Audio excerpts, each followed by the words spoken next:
Hi, my name is David Glander, and this is my Week 8 speech. I'm going to do a persuasive speech. My audience for tonight is my family, my wife Lisa, my son Noah, and my other son Josh, who is filming us tonight.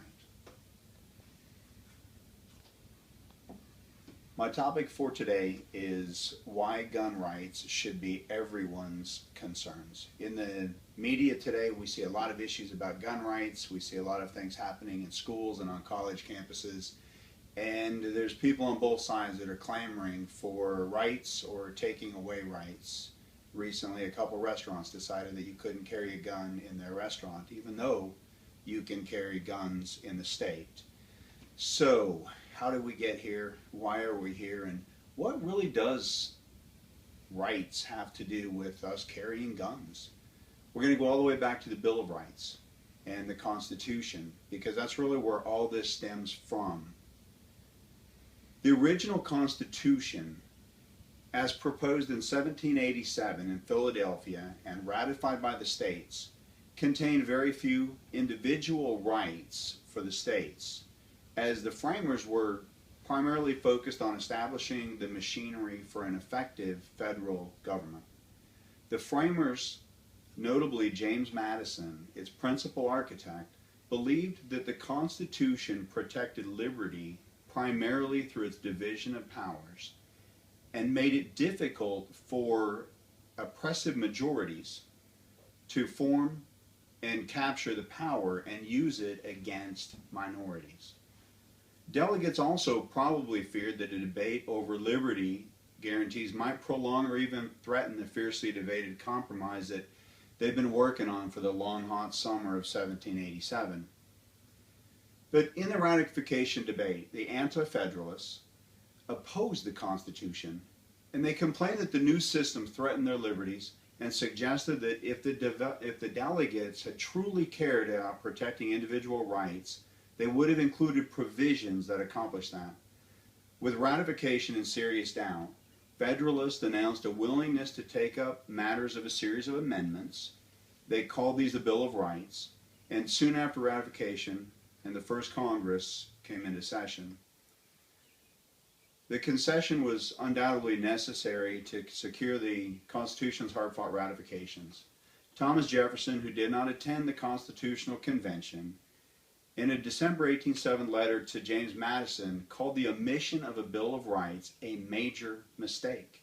He said, a Bill of Rights is what the people are entitled to against every government on earth. So what does that have to do with gun rights?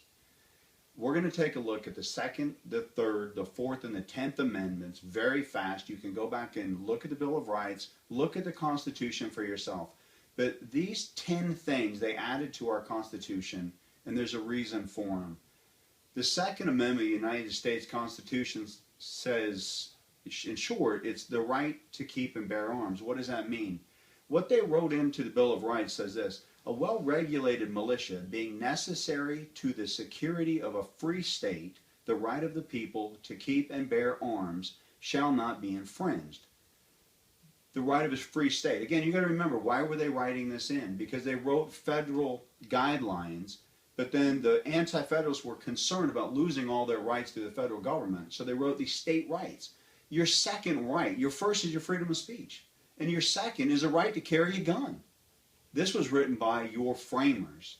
George Washington is the first president of the United States. Listen to what he says. A free people ought not only be armed and disciplined, but they should have sufficient arms and ammunition to maintain a status of independence from any who might attempt to abuse them, which would include their own government. That's the first president of the United States. The first thing that he was worried about was the ability for you to have a gun, have ammunition, know how to use it. And why was he worried about it? Because of the government. Third Amendment to the United States Constitution is quartering of troops. This is very simple. No soldier shall in time of peace be quartered in any house without the consent of the owner, nor in time of war, but in a manner prescribed by law. This has been described by some as a preference for the civilian over the military. The Third Amendment forbids the forcible housing of military personnel in a citizen's home during peacetime and requires a certain process as prescribed in law in times of war. This was to keep the government from moving troops into your house and telling you what to do and how you can do it. We saw it in World War I. We saw it in World War II. We've seen it before the United States was started, and we're seeing it again here in America. We're seeing the government step in and tell people what they can and can't do, taking away your rights, taking away your guns, and forcing you to do whatever they think you should do. That's the federal government, and it's wrong. They're going against their own Constitution.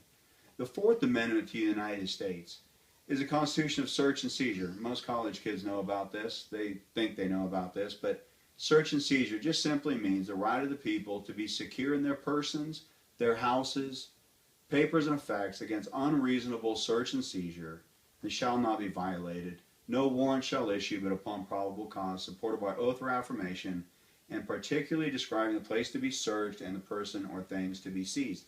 Again, these are your personal rights. They have to do with you. They have to do with your house and your vehicles. Things that the federal government is not supposed to be able to tell you what to do with. The states have rights, and you as individual citizens of states, you have rights. The 10th Amendment to the United States is the one that really ties in with the Second and the Fourth Amendment.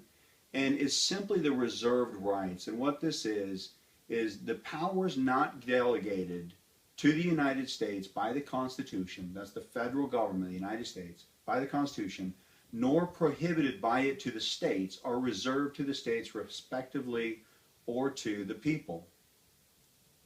Did you get that? It's states' rights for the people against the federal government. The federal government does not have the right to do a lot of the things that they're doing. The problem is the citizens of the states, they don't understand this. They weren't taught this in history class, or if they did, they didn't pay attention. Our government today says that they don't have any rights. We're watching the federal branch, the Supreme Court, write laws that are anti-constitutional, and they're forcing it down the states' throats. States are being told what they can and they cannot do, and it is against the Constitution. If people would actually read the Bill of Rights, they would find out that a lot of the things that they take for granted are really against the law. So here's the deal. The framers of our Constitution, they were smart men. They designed the fabric of this nation, and they wrote into it this fabric called the Bill of Rights. These men fought and died to secure this Bill of Rights that we are just willing to give away today. Our gun rights. A couple of people who have mental issues, they go around and they kill innocent people. And then people say, ban guns. It never was the gun that caused the issue. The issue was the people that had the mental health problems and the things that they did. They were evil and they were wrong and they were immoral. But the truth is, those evil people were stopped by good people with guns. And when good people own guns, bad people cannot just do whatever they want to do. So I would just encourage you, if you don't know what your rights are, if you don't understand gun rights, before you go vote, before you tell people to give up their guns, or before you give up your own, take a look at what your Constitution says. Take a look at what the Bill of Rights says. Look at your state constitutions. And then act as an informed citizen. And remember, even George Washington, our first president, said every individual should have the right to own a gun, have the ammunition, be properly trained, because your number one enemy will eventually be the very government that you put in charge. Thanks for watching my video.